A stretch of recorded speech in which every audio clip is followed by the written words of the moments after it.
Kama nilivyokuambia, leo tupo kwenye serikali ya mtaa Machimbo. Sasa hivi tumebatika kufika kwenye ofisi ya ulinzi. Ninavyosema ulinzi, yani sungusungu, ulinzi na usalama, na tumebahatika kumkuta kamanda. Shikamoo mheshimiwa. Habari yako? Safi kabisa, habari ya asubuhi. Habari za kazi? Mungu ni mwema. Mzee, tulikuwa tunataka kujua kazi yako ya ulinzi, mnaanza saa ngapi, ni changamoto gani mnazozipata na mafanikio yenu kwa kifupi?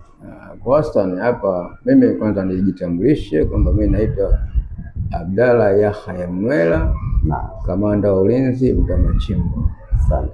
Kwa wastani kazi zetu sisi hapa tunaanza kuripoti hapa saa 6 usiku.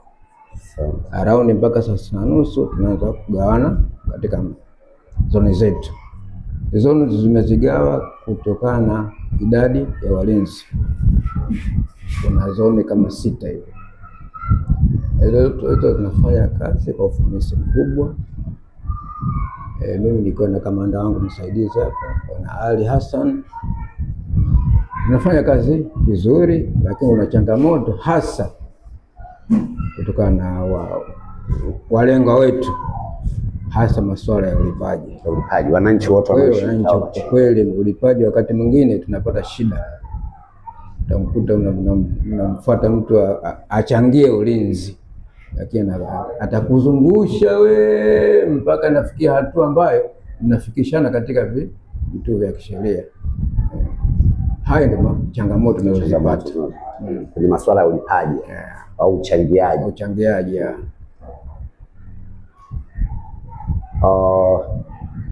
Na vipi watu wanasemaje, kupo salama au watu? Kwa kweli mtaa wetu wa Machimbo na kuhakikishia uko salama 75%.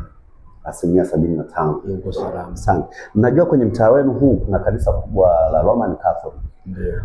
Lakini nimepata habari kuna watu wasijui wanapokuja kusali ile saa 12 wanakabwa, wanaporwa simu.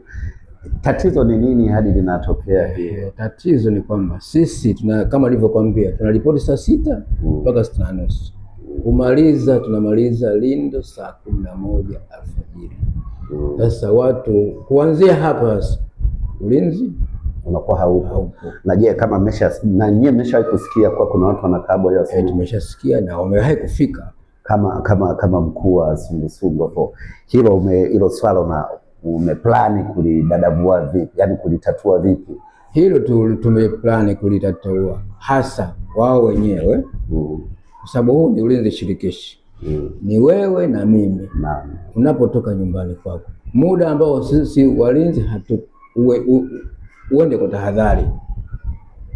Mfano mwe kama watu 2 au zaidi ya 2 mnafuatana, pale kidogo utakuwa na afadhali, lakini ukienda peke yako ndio vile watu wanakuvizia. Hizo ndio changamoto tunazo waelimisha raia zetu. Kwa sababu kipindi hicho na sisi wastani hii ni kujitolea.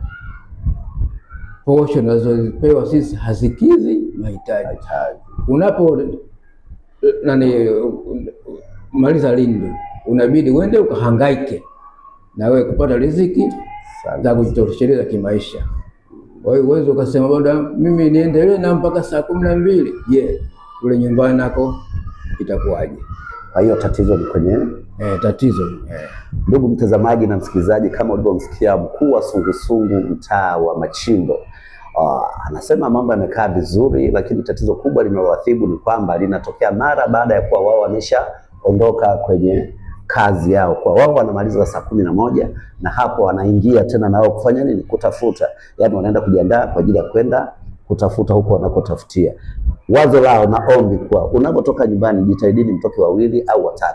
Lakini once wakipata kipato cha kutosha wapo tayari kulinda mpaka saa 1 waondoke kwenda na kazi zao. Basi mimi nikushukuru sana mheshimiwa na nikutakie kazi njema.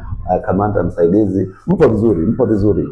Tunayosikia huko mtaani kwa mpo vizuri. Shida ni hiyo ya asubuhi ambayo umetolea ufafanuzi kwa mambo yakiwa fresh, haina tatizo.